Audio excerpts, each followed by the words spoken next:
to talk about, leadership and the three main skills about it. Throughout history, there have been many great leaders, and my speech today will be about two of the most inspirational in recent history. In this speech, I'll be speaking about two brilliant men, Winston Churchill, Prime Minister of England, and Nelson Mandela, President of South Africa.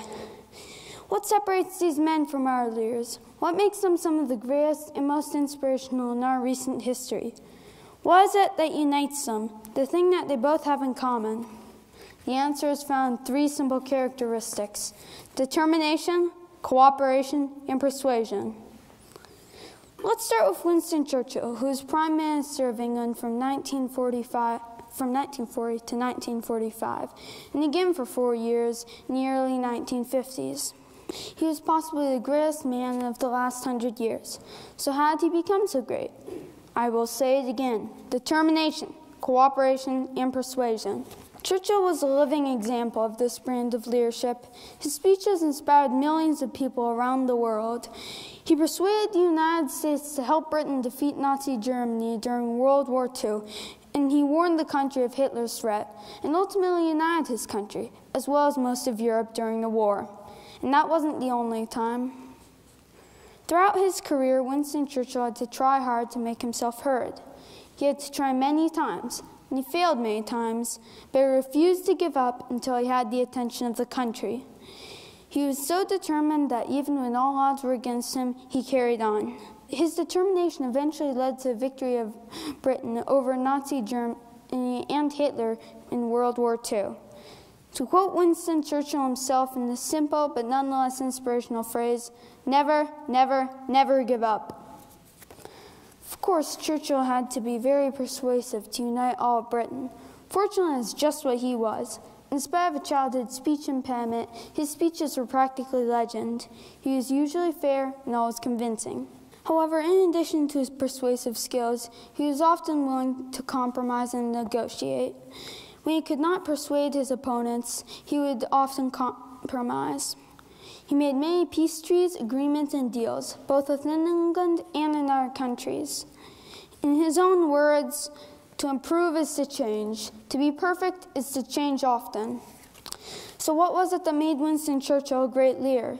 He was determined and kept going even if the odds were against him. He worked together with many people and many nations on many occasions. In all, he was the model of the aforementioned traits, and because of this, succeeded many times as a great leader. Nelson Mandela was another excellent example of this type of leader. He cooperated and negotiated. He persuaded millions of people all throughout South Africa to rise up for peaceful change and unified government. He was so determined that he refused the chance to leave prison for his beliefs. When after 27 years he finally did leave prison, he left behind his bitterness and anger to work for the birth of a unified nation. Ultimately, he was one of the best examples of this type of leader. Nelson Mandela was known for his diplomatic leadership especially. He was extremely convincing and brought an end to widespread racism in South Africa. He negotiated to the end and was ultimately very fair. Nelson Mandela was also very firm in his beliefs, as he demonstrated time after time. He was afraid to neither compromise nor stand firm.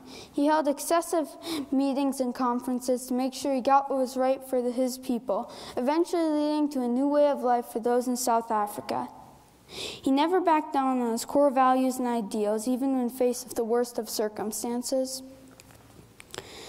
Nelson was also extremely persuasive, as I have already mentioned. He found ways to connect people and tried to find a common ground.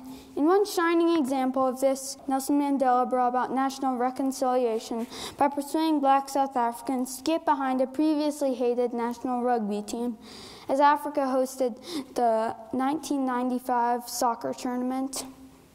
For his efforts, Nelson Mandela was rewarded with the support of millions of white supporters all throughout Africa and around the world. Those same persuasive skills would help him throughout his career as a revolutionary president and political leader. And so we have seen two great leaders and their accomplishments. We have heard of their strengths and we have seen what they have done. but perhaps most of all, we have seen how they used this unique and powerful form of leadership. Without Winston Churchill, World War II might have been lost. Without Nelson Mandela, racism might still run rampant in South Africa. Both men were determined and knew that while failures were common, defeat was never an option. Both men knew that compromise was essential, and both men used their skills of persuasion to sway their opponents. And so I ask again, what was it that made these men great leaders? By using the power of three, the three great skills of leadership: determination, cooperation, and persuasion. To their advantage, these great men changed the world. Thank you very much. I'll leave you with this one last thought.